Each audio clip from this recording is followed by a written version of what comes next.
Okay, so let's continue. And it's a really big pleasure and a great honor for me to introduce the next speaker, Professor Diego De Leo, who is Emeritus Professor of Psychiatry from Griffith University, Australia. He also is Director of the Department of Psychology and Slovene Center for Suicide Research, Promerska University, Slovenia. He's also President of the Leo Fund, Italy, and President-elect of Italian Psychogeriatric Association. Until August 2015, he was a director of the Australian Institute for Suicide Research and Prevention. He was also a president of International Association for Suicide Prevention, YASP. And as many of you know, the World Suicide Prevention Day that we celebrate each year on 10th September. So during the presidency of Diego De Leo, this day of World Suicide Prevention Day was introduced. So it's really a great pleasure, as I said, to introduce Professor Diego De Leo in our conference. Thank you so much. It's an honor for me to share this time with you, and I really hope that my presentation will raise some interest for a topic that is a bit neglected as yet, despite the increasing number of older adults, and despite the fact that the rates of suicide, as we'll see, are been and continue to be very high for older adults. So let's start by declaring that I have no disclosures, and that for a deeper introduction to the theme of suicide in old age, I have to suggest two of my items that were recently published, one in the Oxford textbook of suicidology and suicide prevention early this year, and the other 1 month ago on preventive medicine. They are related in many ways to all aspects of suicide in old age. But let's start quite ironically, but what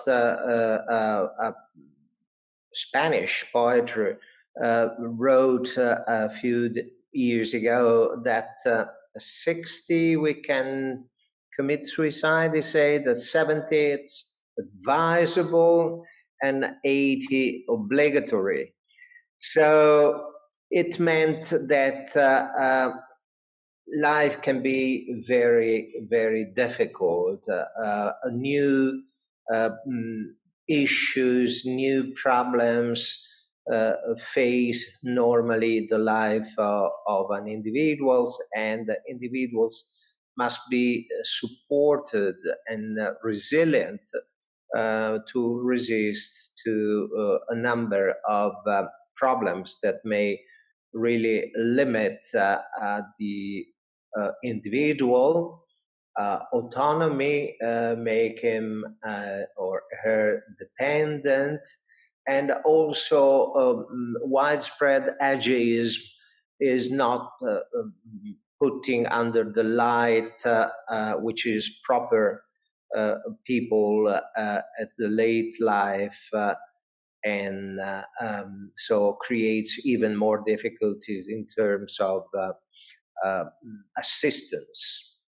Let's start by some dimension of the phenomenon. I just introduced the problem that suicide, it's very common in old age, but let's see it with a better lens, what can be the issue.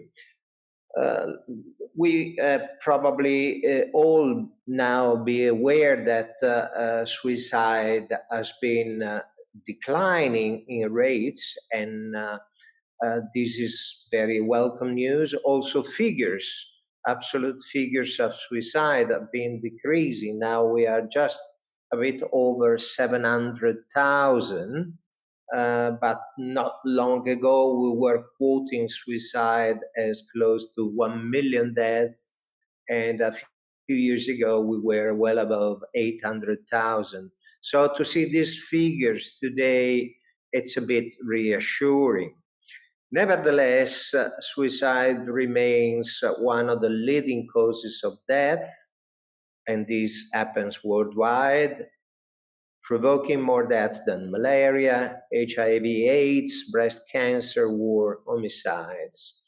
Now, every 100 deaths, 1.3 are due to suicide.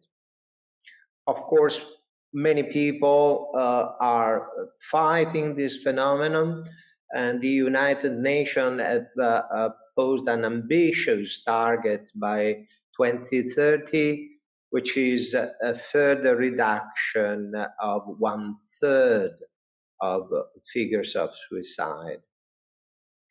The figures that have been recently published by WHO are a bit different from the ones which were published before. Why? Because they rely now on the global burden of disease study very heavily, and they contain up to November 2020 the code X60, X84, which means all the causes of death related to suicide, but also the Y870, which are the sequelae, the consequences, not lethal at the moment, but later mortal. So something is new from this point of view. And here is a picture that would, I guess, become very popular soon, but it shows I believe, what has been quite usual for many years. So to see the ex-Soviet bloc countries with high rate of suicide and dramatic new information coming from countries of Africa, like Lesotho, Rwanda, South Africa, and we were aware of Guyana, Suriname in Central and South America. There is a huge variability in suicide rates, because there are countries with 2 deaths per 100,000 inhabitants and other countries that top in 80 per 100,000, so huge variability.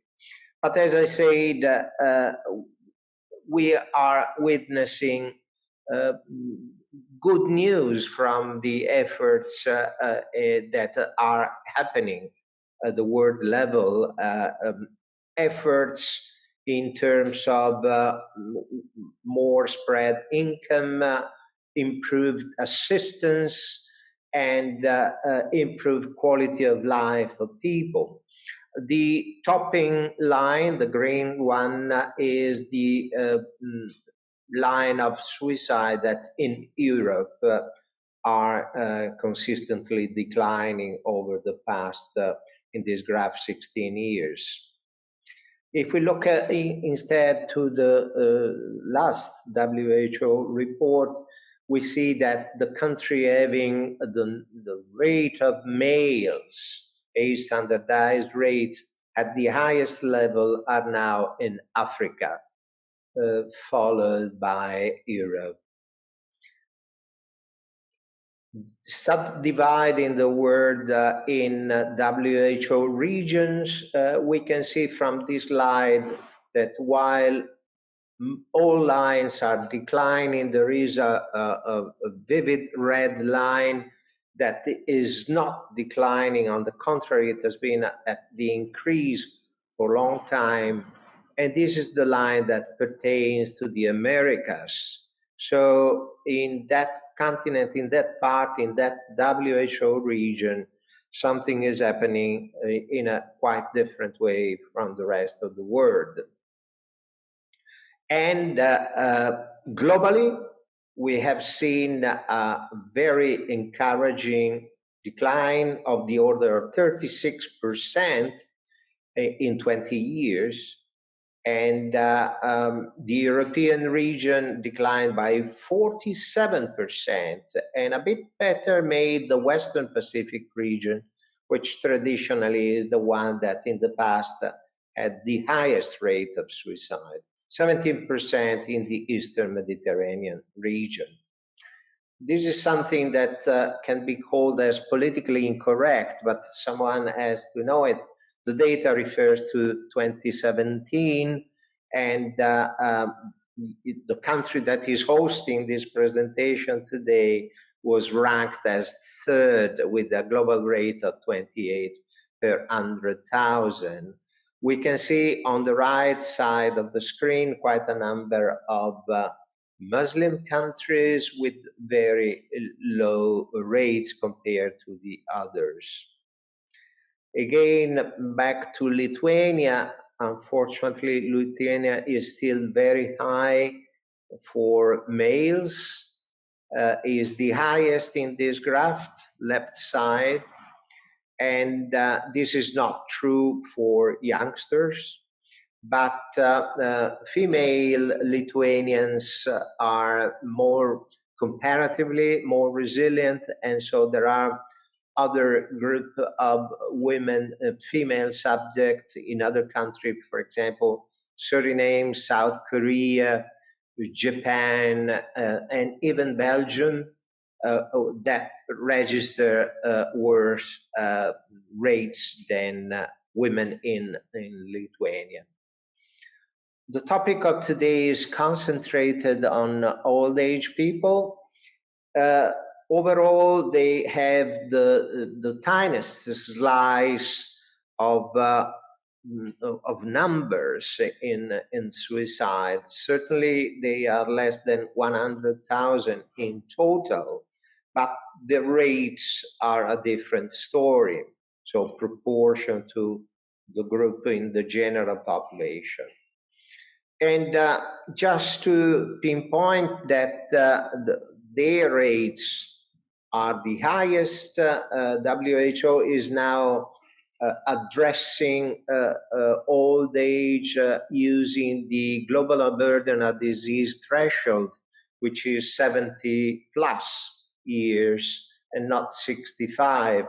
This is like updating the fact that what were called young elderly in the past are really in good health condition. So there is a move to raising the age threshold for old age, and this is also exemplified in this slide. So 75 plus, the highest rates, but fortunately also the most declined, the steepest fall in suicide is registered in this group. We will make hypotheses for that. This is your country, Lithuania, which had recorded a spectacular decline in rate of suicide. So minus 84% in 20 years. It's a very, very brilliant result in terms of rate. Of course, one death is still unbearable, but witnessing such a decrease in rate has been really very, very important. In Lithuania, as you know better than me, is not the extreme old group of people that are the ones with the highest rates, but is a previous group of people, those aged 50 to 69. And during the last 6 or 7 years, more or less, rates have been quite steady. All this group, maybe the subsequent group in terms of age, the 70 plus, have been recording some light increase. But why we are witnessing such amelioration, which is clearly a joy for the eye, and certainly we have to recognize as not being probably the direct action of suicide preventive efforts, particularly not in old age. But what is sure is that the general health assistance have been improving in large part of the world. The quality of life, as I mentioned, has improved in many countries for all citizens, particularly in old age, with many countries increasing the amount of pensions and promoting better pension programs. And the index of poverty has been the one improving the most compared to the other age groups. This is a table taken from WHO that clearly evidences that the red column, the one of old age, in that case 65 plus, is the one that has recorded the biggest decline. Stephen Stack, which is well-known sociologist in suicidology, has indicated a few years ago that it's very important to consider the income inequality in studying suicide and observing phenomena.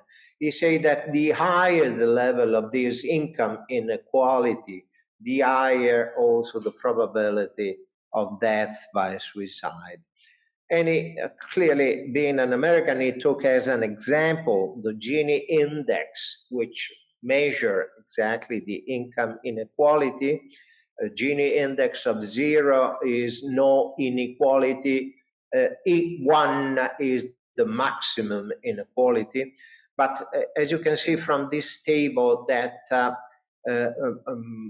the United States are the one performing in the worst case for income inequality. And during the general decline of rates of suicide for many years, the United States have registered increases in rates of suicide. In the last 2 years, the situation has finally changed, but for many, many years, there was an increase that has been esteemed in the last 20 years of the order approximately a 30% increase. So a very remarkable increase. If we consider the reality of today at a distance from the beginning of the pandemic, which will be one of the topics of today, and despite clearly there was an increase in many risk factors usually associated with suicidal behavior, because the reality in financial terms for many people has dramatically changed. Also, mental health has been very strained, and nevertheless, the United States have continued from the previous year to mark a lowering of rate of suicide that were 3% lower finally than the previous year, 2019. So these data are very recent, at the beginning of this month, and published by the National Vital Statistics System. Even Australia, which is my other country, have recorded an incredible decline in mortality for all causes, despite the COVID. Australia so far has recorded less than 2,000 deaths by suicide. So they have been very, very strong in counteracting the impact of the pandemic. And Australia, together with New Zealand and with the European country of Denmark, are the only that recorded a lower death rate during the pandemic. Australia has also declined in number of suicide deaths in 2020, and this is very good news because it indicates that, at least initially, the pandemic for the first year did not contribute to an increased number of deaths by suicide. This is the Australian Bureau of Statistics. In addition to that, Rory O'Connor, the present president of IASP, showed at the recent Gold Coast conference of IASP that overall in Europe, based on crisis center data, there was no such an increase in suicide calls. And certainly most hospitals had registered a decrease in number of attempts. However, there was for sure an increase in cases of anxiety, isolation, and loneliness. The older adults have done even better than they expected, and probably they have done better than the younger counterpart because they were showing better results, better resilience to the impact of the pandemic. And in a study by Ford and Associate, there was even some positive sign from old adults at the beginning of the pandemic. So they were considering more than any other age group some positive impact of the pandemic. When we talk about suicide in old age, we have to remind ourselves that the underreporting of cases remains a significant issue. There are a few studies that are at the level of historical studies, one by Walter and the other by Abercrombie, that basically signals that the investigation of that, the coroner investigation, is, I would say, less careful in the case of an old adult death than the one involving children or a death resulting from medical condition, complication, or traffic accidents. And also, there is quite a number of suicide deaths that are really not examined, but quite willingly reported as deaths due to natural causes or accident, just because the individual was an old person. On the other hand, unless the method of death, such as firearm or hanging or car exhaust fumes, in that case, death is quite obvious. But people starving themselves to death or not taking life-saving medication or proper drug as usual may not be considered with attention and not being given the death cause as suicide. These are a common problem that contribute to the underestimation, underreporting of suicide in this population. This table has been replicated several times, but summarizes what are the most common cases for underreporting. So the presence, particularly in old age, of chronic illnesses, the particular suicide methods, so finding a body at the end of a staircase is not always clear if it was by accident or made in a voluntary way. Drowning cases are difficult to ascertain with due guarantee. Sometimes the combination of interest for leaving the insurance premium and benefits to descendants, and so sometimes procedures are too complex.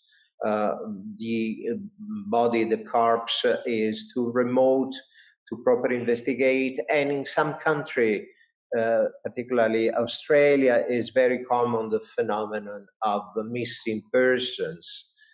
Most of them are then found, but a significant percentage, which varies normally between 5 and 8%, are never identified or find out anymore. The other problem, we will talk more later, is the one of cases of assisted suicide and euthanasia that are cases generally not clustered with the suicide cases. In terms of suicide that may not be reported, we have the silent suicide cases, the one due, as I mentioned, to self-starvation or overdosing of medication or self-degradation. And this form is reported by the American Association for Marriage and Family Therapy as reaching 40% of silent suicide. Voluntary stopping drinking, eating, cold, said are not registered as suicide cases, but clearly voluntary stopping eating and drinking represent a true suicide case, just because the person's intention is really to die. And if we consider that food and water are essential to life, clearly deciding to renounce to them means that we want to hasten own death. So we have to be careful and prepared to that, because it happened for many years already, but today has become in a way more popular. We discuss more openly about SED, and doctors need to be well equipped in terms of their preparation, particularly from requests by terminally ill patients, because SED represent a response usually to terminal illness. And it makes more acceptable the idea of suicide.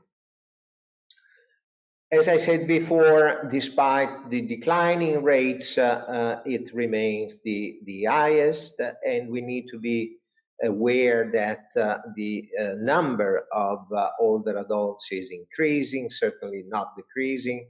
Mononuclear families are increasing, and so the risk of loneliness, isolation, dependency, which are risk factors for suicide, this problem not need to be underestimated or not considered properly.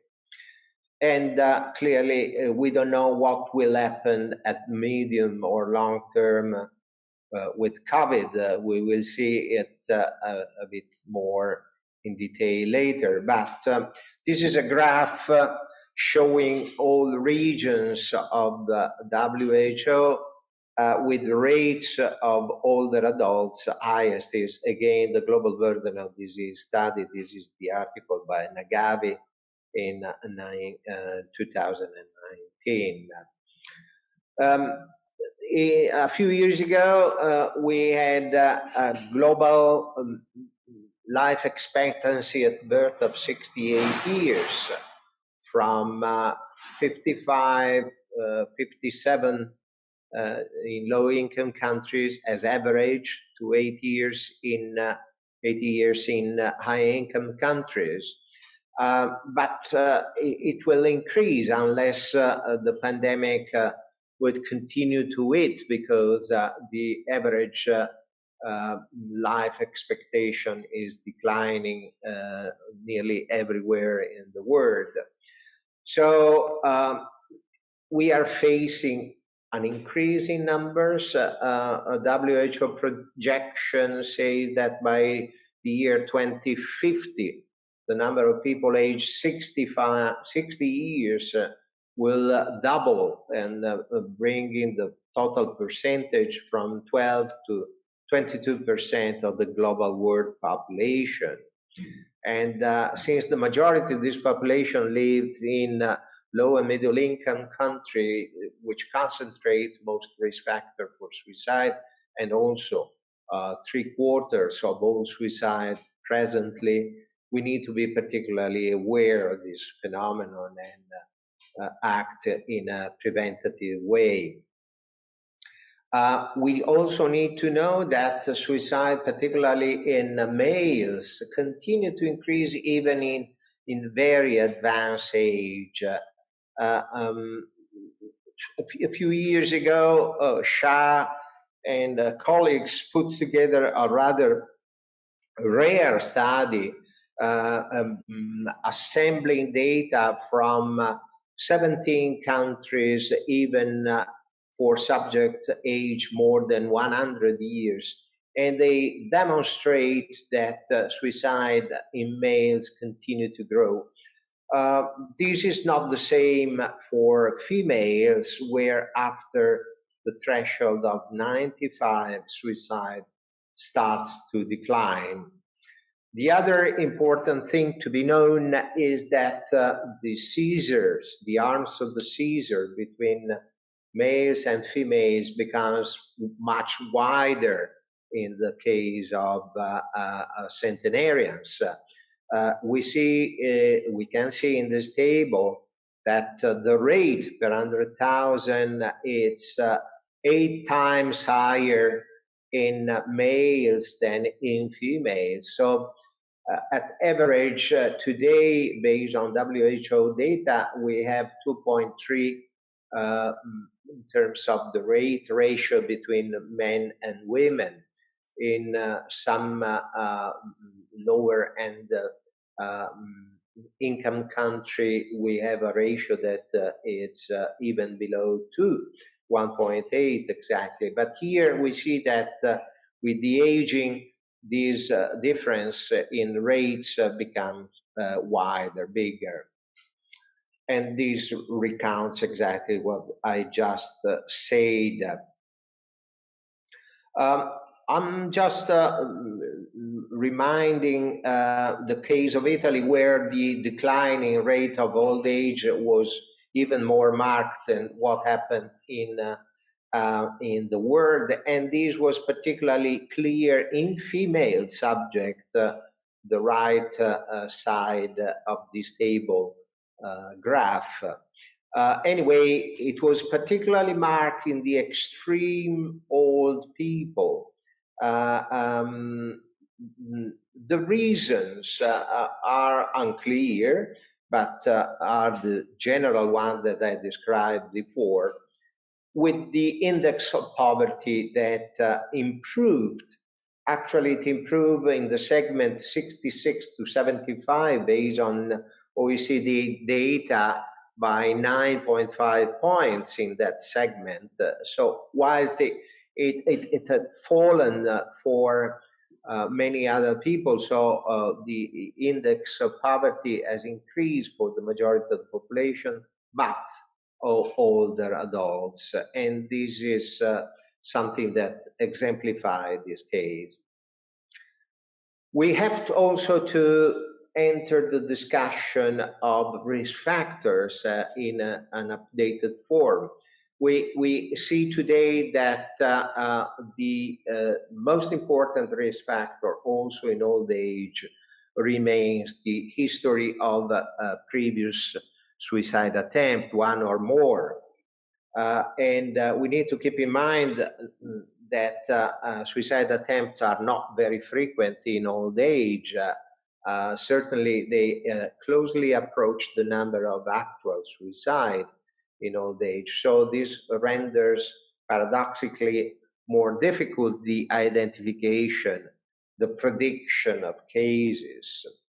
Other phenomena that change remarkably is that alcohol and substance abuse are less frequent in old age, less important. And while a psychiatric condition remain an important risk factor, the fact that the prevalence of depression, major depression in particularly, declines with the increasing age, it becomes relevant. Less relevant also psychotic disorders in general, and the impact of personality disorder and that of dementia. Talking about depression, we need to pay particular attention, not being too simplistic in approaching a person, and being tempted by the idea of identifying depression anyway as a pathology, and not to consider that this can be also a quite ageistic approach, because we simplify the treatment maybe by prescriptions of medication. We don't pay too much time or attention to the stories of older adults, and we gain easy excusations by considering the frailty of individuals and the possible interaction with other drugs. So we tend to leave them in that condition without possibly proper attention. The risk is minimizing the complexity of the problems, and in this way we really are flattening our perspective on understanding their cases. We need also to be aware that depression can be comorbid, if not secondary, to numerous medical conditions, and physical disabilities, somatic diseases become more relevant in old age than psychiatric conditions. We add to that the frequency of chronic pain situation, and not to mention cancer and visual disturbances that can aggravate the situation of individuals. But as I said at the commencement of my presentation, the general deterioration of the health of individuals may induce negative thoughts like lacking in hope and motivations, and these two situations, remember the scale, the hopelessness scale of Beck, remain as important predictors of suicide. And even previous hospitalization, general hospitalization, I'm not meaning just psychiatric hospitalization, but previous hospitalization represent an additional risk factors for older adults, even if there were no other previous factor of relevance.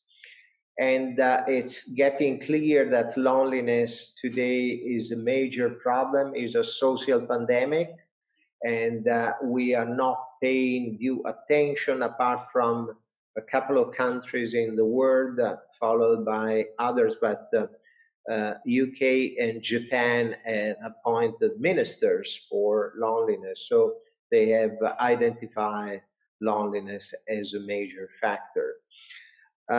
We can follow in this slide that based on the Queensland Suicide Register data published a few years ago, that psychiatric disorders following different age groups are declining in their presence in suicide cases, that also the percentage of psychiatric treatment at the time of death is declining with the advancing age.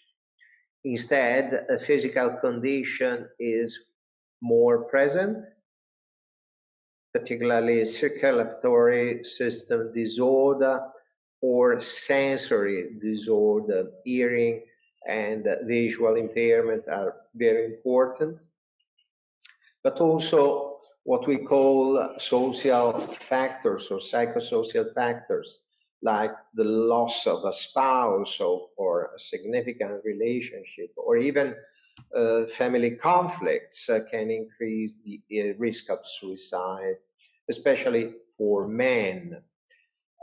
We are all fearing the impact of COVID-19 on mortality rates by suicide. And clearly, social distancing, quarantine, personal protective equipment, and the inability to get close to the loved ones, even for the last goodbye, are clearly factors that exacerbate anxiety and depression. They may cause, in a great number of cases, post-traumatic stress disorder. This condition may lead to self-harming behavior. We need also to underscore the importance of possessing a house or a flat or a unit, because otherwise renting may increase the feeling of dependency and insecurity. Being forced to relocate or even being forced to a nursing home can be a very unpleasant and distressing event for people and precipitate a suicidal crisis. Anne Wand and her group a few years ago made an important in-depth interview of cases of suicide attempt in old age, and the themes emerging from her interviews were substantially that people became suicidal because enough is enough, because of the loneliness, because they felt a burden for their years, because of the feeling of disintegrating, because too many adversity were accumulating, because there was no hope, and because there was no perspective of improvement. The suffering were seen as not ending, feeling rejected, and the situation unbearable.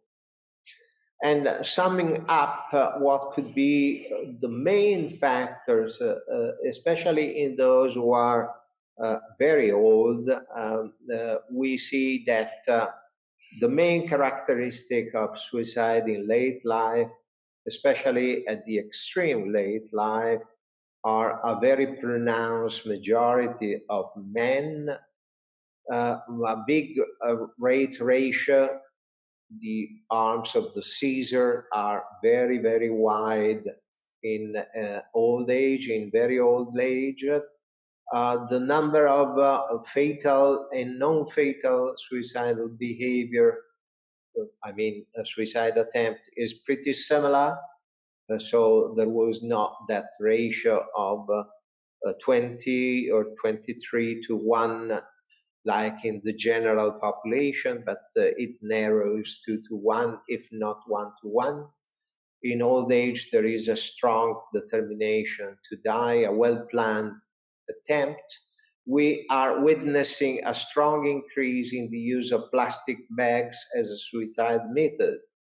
Plastic bags are very easy to find, and there is also on internet the sale of plastic bag to suicide. So they are provided with a bottle of nitrogen to favor the asphyxia, and so they are getting more popular in Western countries, particularly in Australia and New Zealand. Having made a well-planned attempt, they have calculated also the possible rescue opportunities, trying to avoid them. There is a very high prevalence of physical illnesses. there is high isolation and especially loneliness, meaning by loneliness the feeling that the other don't know you, or meaning that the quality of the relationships that the individual has is not the one desired, the social invisibility, the lack of hope for the future, and often the bereavement. And we see the bereavement increasing with the increasing age in the study by Cole, and also the possibility of knowing of other people's suicide cases. But I was pinpointing the suicide method of plastic bag. You can see in this table how between age groups it increases up to nearly 20%. And if we want to explode this figure here and considering only the very advanced age, we can see that hanging remains for males the first method of suicide in terms of frequency, but suffocation by plastic bag is the second in males, but is the first one in females. So nearly 30% of all cases of women who die by suicide at that age, more than drug poisoning. So it's becoming really a problem and very difficult to contain. Australia is also one of the opinion leaders in hastening death and assisted suicide or euthanasia, which is Philip Nischke, who has been diffusing the method of nitrogen in a plastic bag. Philip Nischke has also invented and commercialized this sarcophag called Sarco. To die, you push a button, you lay down inside this capsule, and you push a button that emits nitrogen, and you can find in this way, in the words of Philip Nischke, an easy and comfortable death. This is Philip Nischke publicizing his product to a fair of funeral matters. I'm showing this to you because this is a scientist, age 104 years, David Goodall, a famous person. This is a page in Wikipedia. And David Goodall decided to go to Switzerland for his last trip. David is wearing here a jumper with aging disgracefully printed on this jumper, and accompanied after a press conference to the airport, and to find his death here in Basel, in Dignitas or in Exit, one of the associations that help people.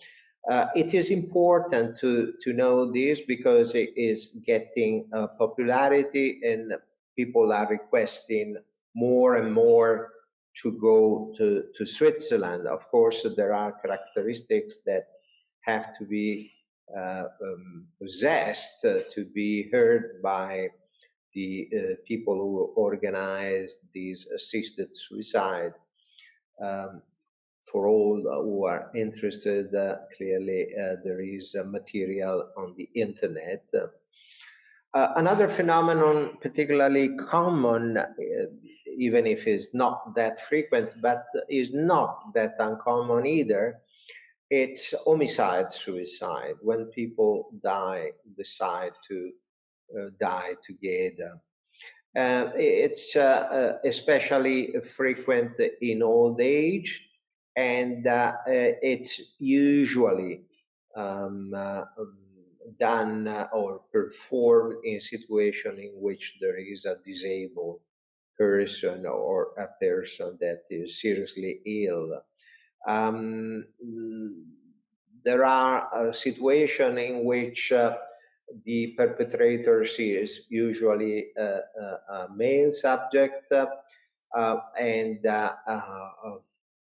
often with use of a firearm. And these people are usually people who have been caring for the person they decide to suppress for a long time. And often there is an agreement and a written agreement among the couple, left to the children or left to the public, to the intervening persons. And in the majority of cases, suicide is the basic motivation for performing this act. And this is frequent, particularly in cases of Alzheimer's disease, where there are no hopes for, at least for the moment, for any recovery from the condition, and the level of caring is very intense, particularly when it is limited to one person, usually the spouse, when children are far away, and when the financial security is not anymore there. So there are several conditions that may favor this situation, but these are cases that happen quite frequently. And even if they don't happen in caregivers, as shown in a few studies performed at the Australian Institute for Suicide Research and Prevention, caregivers are really under stress for a long time. So they have suicide ideation, but not infrequently even homicidal ideation. So the situation of caregiving a demented person may be very distressing. Now, I mentioned before that Japan was very sensitive to the issue of loneliness, even because in October last year, the number of suicide cases overcame the number of deaths by pandemic. Japan followed the UK, that at the beginning of 2018 created the first ministry in the world for fighting the loneliness. So it's a big problem, and it is clear that, as I mentioned before, the defense from the pandemic involves a lot of social isolation, and usually this is also accompanied, or may be accompanied, by feeling of loneliness. And we have the experience of the previous SARS, particularly in Hong Kong and Montreal, and Toronto, where there was an increase, particularly in older adults, female sex, of suicide, a 30% increase. So we are fearing that this may be the case, but so far, for those few countries that may rely on real-time data on suicide, and obtaining real-time data is a major problem to counteract with immediacy spikes of suicide and difficulties. But so far, there are no signs that suicide is increasing, not for sure in old age. You're probably aware that there was a reduction in emergency department presentation. This is a study from Smalley in the United States, but there are several others in the literature. Here is Arensman reporting a reduction in presentation for suicide attempts in the Netherlands. Queensland has this Queensland Suicide Register, which provides some real-time data for suicide to the government of Queensland. And this is a paper published a few months ago, but it didn't show increases in suicide of significant level. But clearly, the implications of COVID are very much feared, and we need to be prepared to provide all the assistance. Certainly, there are many questions open at this point in time. People who have lost a spouse or a relative due to pandemic, are these people at increased risk for suicide or suicidal behavior? And among them are older adults at particular risks? And what could be the impact of bereavement in these particular circumstances? So the fact of living in a nursing home or in an aged care facility, for example, or living alone has an influence, and to what point for this possible risk of suicide. So we need to be aware of the ability of the pandemic of exacerbating health inequalities, and particularly affecting people who have already some mental health problem or some physical disability. And we need to consider also among the difficulties those who are digitally poor. And for those people, the communication with others, the reduction of the sense of isolation, the reduction of loneliness can be quite problematic. And so we need to educate people in order to reduce the ageistic perspective, to reduce the stigma. We need to encourage, of course, the vaccination. We heard yesterday of the new variant, the South African variant of the virus, which is scary and is an additional motive for being in favor of whatsoever form of vaccination. We will see if the present vaccines will be effective also with this variant. But clearly, we may improve the sense of belongingness and support and connection through video conferencing, text messaging, the electronic tools that we possess today. And I must say that I pay attention to this problem along the past months, trying to alert people of the possibility of improving mental health through digital services. In conclusion, we need to be aware of the particular risks, particularly at this point in time for the older adults. We need to be aware of their lower frequency of suicide attempt and choice of methods. That makes this phenomenon not only more fatal, but also less predictable, particularly for men who are not the one particularly skilled in help seeking. And so particularly if they live alone and if they are affected by some somatic condition or mental disorder, they need to be helped and paid due attention.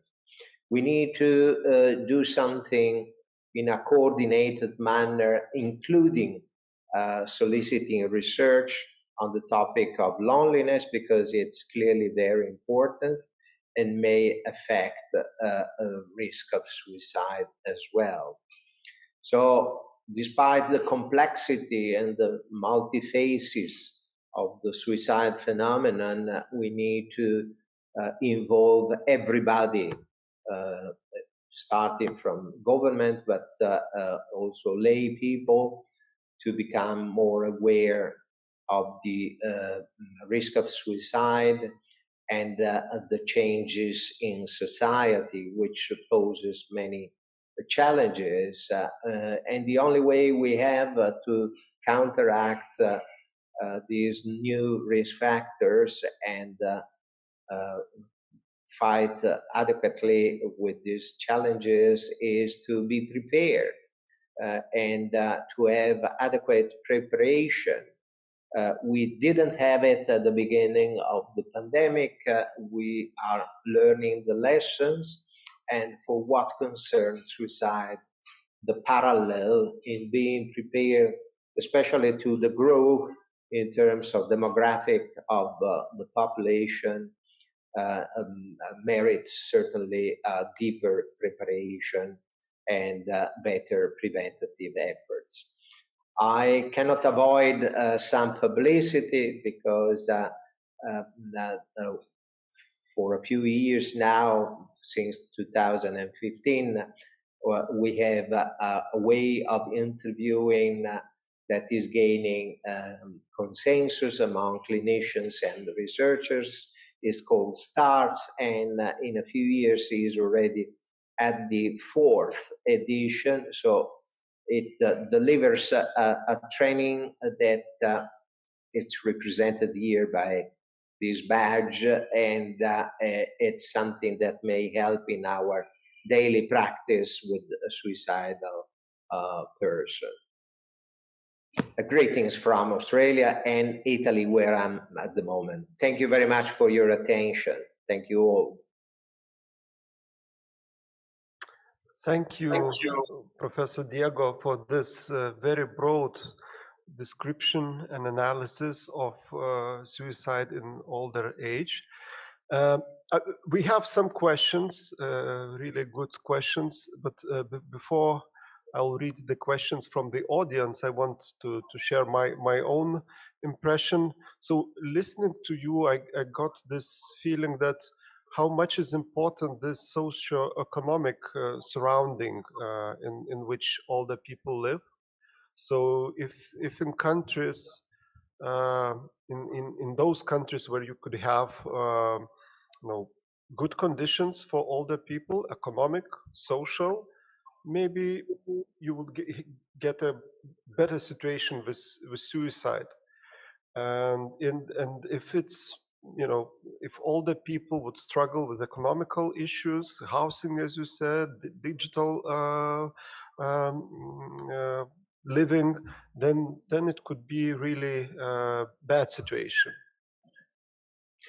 Okay, two parts of your questions. The first was a part that I tried to underscore in my presentation, which was the one concerning the poverty index, which improved for older adults and possibly partly explain why older adults decline in rates more than the other. So this underlines the importance that improving the income, improving the availability, the financial security can be extremely important. And financial security means better medical assistance, better life condition, more information if possible. So quite a number of things that are connected to this important issue. Now, what will happen, this is the second part, with the pandemic and with the financial strain, the financial difficulties that people may encounter, but not only due to the fact that they work less, also due to the fact that for many people, there is a need for a change in job position, and this can be particularly humiliating. Or other people may witness the stopping, the closure, or their own business, and this can be dramatic, not only for the income lost, but also for the sense of failure. And so you have many issues that in a way combine to explain how the risk may increase. For the time being, we are not witnessing an increased number of suicides. However, we don't know what could be in a few months. Maybe next year will be different. And honestly, we are getting tired and increasingly more tired because the situation perpetuates. So it's quite boring, and the people are exhausted and would like to return to a form of life similar to the one that they had before. Anyway, this is my first reaction, but I'm sure you share it. Yeah, so it's tired, and I would say impatient waiting when this will be all over. So one more little comment. I think that this income inequality for older people could also be an explanation for suicide rate in Lithuania among older people. I'm really grateful that you included the data for Lithuania. Mm-hmm. So, but we see also that there is a big decrease in other age groups, but not in the oldest age group. Exactly. So that's and I would say that really this income inequality would be the problem in this oldest age group. Where people are dependent on others. That's only to comment. One question about the pandemic. You also briefly mentioned that it seems that younger people struggle more in terms of mental health than older people. And really, we did this research in Lithuania as well, and we saw that, yes, in the first month last year, when the pandemic began, there was a shock among old people, but then they adapted, I would say, really well. And we saw, increase in depression and anxiety, especially among younger people. You also mentioned that, but would you comment, how would you comment, why is that so? And certainly we have reports from, for example, many hospitals that if there was an increase in suicide attempt, this was only in very young people that were complaining because of the impossibility to go to school, the impossibility to meet with their friends, the impossibility of having a physically social life, and were often contained into narrow walls. And so apartment being very small, and it was a new situation for them. And while getting old, one of the few good things of getting old is you become more patient and so more tolerant. And clearly this may not be the case for youngsters. And in any case, this has been and continues to be a widespread phenomenon of increasing mental disturbances among young people and young adults.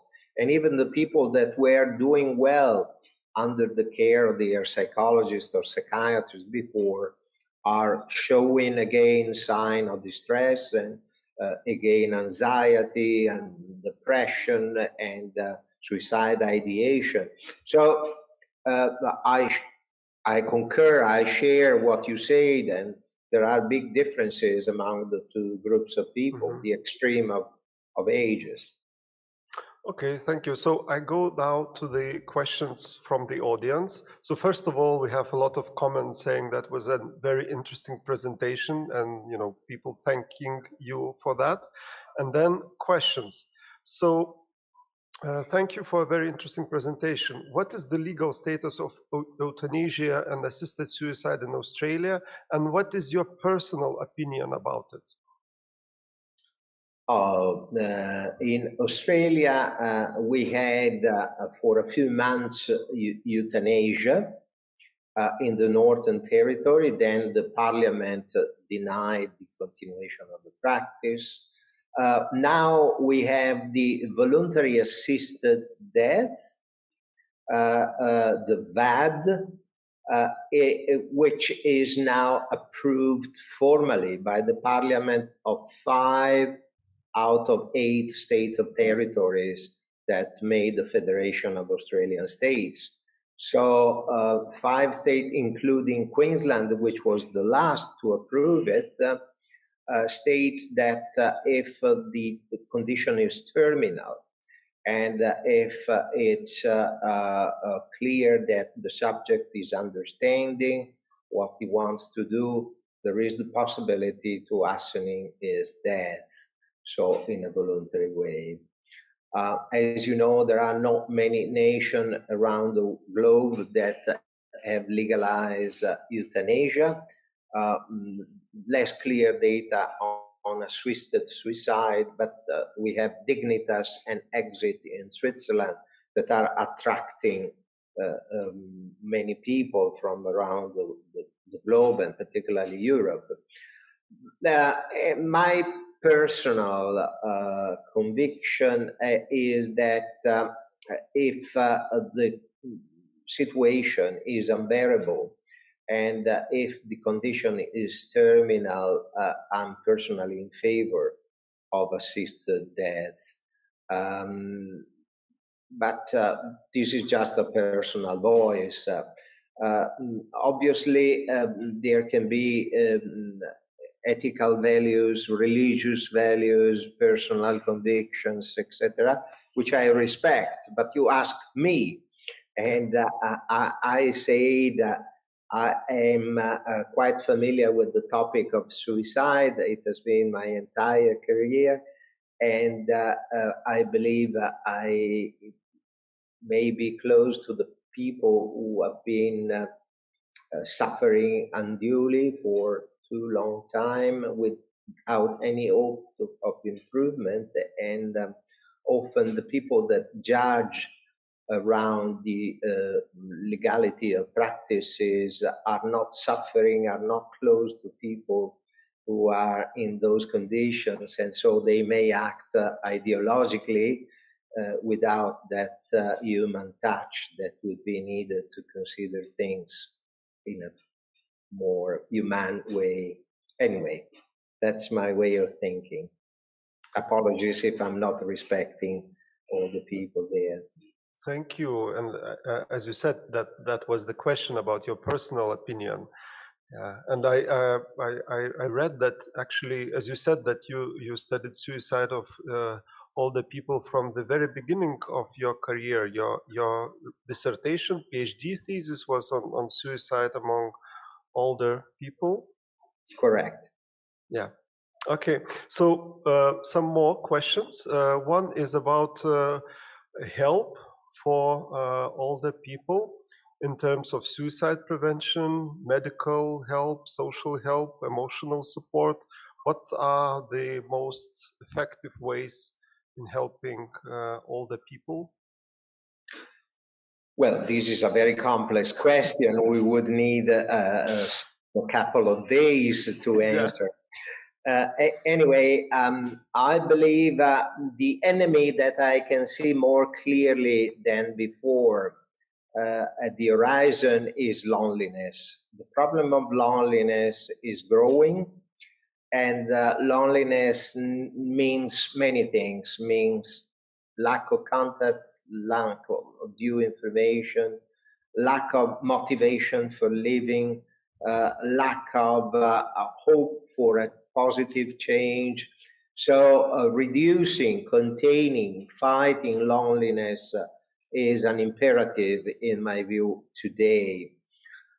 In terms of medical conditions, certainly we can use all the medication that we may use for adults, including lithium, and with due care and with attention to interaction, but kidney function, heart factor, thyroid function, and all the things that are needed to administer lithium with care. Lithium is the only substance that have shown an activity against the impulsivity, and the impulsivity or suicidality in bipolar patients can be effectively counteracted by lithium. Even if there is a very frequent article on JAMA run on 1 week ago, was published on veterans on a quite big sample and a controlled study, which is very difficult for suicide from a statistical point of view. But this article is concluding against or not bringing convincing evidence for utility of lithium in against suicidality. From a psychological point of view, clearly everything can be done, but the interaction needs to be essential with the patient. The patient needs to be convinced that you are really caring and you are not just one of the professionals in line over there. So the interaction needs to be a positive interaction, an intense interaction.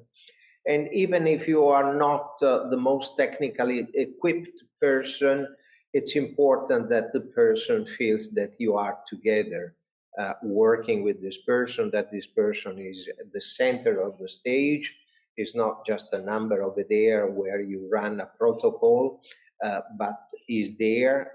And this is important. From a social point of view, I mentioned loneliness, but clearly you mentioned before the financial security. We need to express solidarity to people. We need to create a community, but not in a rhetorical way. We need to be a unit in an ensemble of individuals acting in the same direction, following the same purposes, making yourself be part of something to which you belong. This is the magic of social issues. And, if you are the only one that loses his job, is a drama, is an individual drama. But if everybody loses their job, then is less dramatic, the situation, because you are sharing with the other a common disgraceful event. And keeping in mind this, we may understand how important it is to be part of a community and being not the isolated, lonely person. Okay, thank you. A couple of more questions. How faith could strengthen the resilience and hope? How important? Faith, religious faith. Oh, believing in God. It is very important for those who have the fortune to have faith. Religious faith is very important, not only for the faith in itself, but usually because of the combination of factors like participation to events, sharing rituals with the community, making activities in a parochial way where you are a parisher or something. And so you share social activities that are in addition to your personal faith and you believe in a superior entity. So there is a lot of confounders in examining the role of faith. Then? Okay, thank you. We are back to the question on euthanasia, I guess. Somebody is asking, so what is the difference between euthanasia and suicide? You said that you would agree that in unbearable situations, euthanasia could be an option.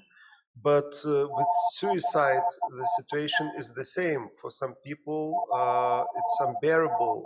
It seems to be without, no way out. So what is the different?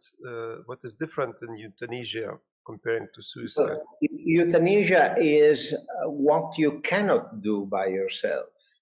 So you need the help of other people, or the intervention of other people. And you may be aware of what is happening, but you also may be unaware, unconscious, in a coma. So you cannot act on your desire, or you cannot even configure a desire. So this is the main difference. In suicide, you are compos mentis, you are deciding by yourself and you perform by yourself, or you set up an environment that may provoke your death, just because you know that something will happen and it'll provoke your death. This is suicide, so quite a different situation. Okay, thank you. And yeah, we had one comment as well about suicide rates in world and Europe, because you showed data from 2017 and 2019, and people want more new data, but I could say from also from my experience that it's very fresh data, because it's very hard to obtain worldwide or even European data that would be from the same or the last year. It takes a couple of years. Well, we have this data, so it's probably from people new to the We field. cannot produce 2020 Yeah. data, so it's the best updating possible. Yeah. Okay, so thank you very much for this. Thank you. Invite me. Interesting. And I hope it was interesting. All the best. It was. Definitely it was. Thank you very much. Taigi, čia buvo paskutinis pranešimas. It was the last presentation in our today's conference, and we are getting to the close of this event. I'm very happy that everything has run successfully. We haven't had any big misunderstandings. I beg your pardon for very small technical problems, but we have had electricity, internet connection. We have had all the speakers with us, so everything was okay. I hope that the presentations were interesting. We've tried to strike the balance between lived experience and scientific insights. And today we've spoken about LGBT on the scientific side, about the researches and risk factors, and about the situation, how much or how many cases of suicidal attempts and suicidal ideation we can see among the LGBT community, and we had some lived experience. We've spoken also about the study that treats the health system in Lithuania, assistance system. Then we spoke about the self-harm among the young people and about the late life suicide. I hope that these presentations were interesting to you, and in some time, in a week or in two, we will send you a questionnaire, and we would like to ask you to fill in the questionnaires about this conference. Perhaps you have some suggestions for the future. Jokūbas asks that those who have registered and want to get a certificate, so please be patient. By the 6th of December, you will get the certificates for this conference. And it won't be very fast, but we will prepare all the presentations and we will upload them to YouTube, and you will get the links. We've asked the presentations and the slides of all the participants. If they send the slides, you will have access to them, but please be patient. It won't be today, tomorrow. A couple of weeks. We need a couple of weeks to gather all information, all links, and to upload all that we have. So that's it. It's close to 5 o'clock in Lithuania. We should get some rest, have a nice weekend, and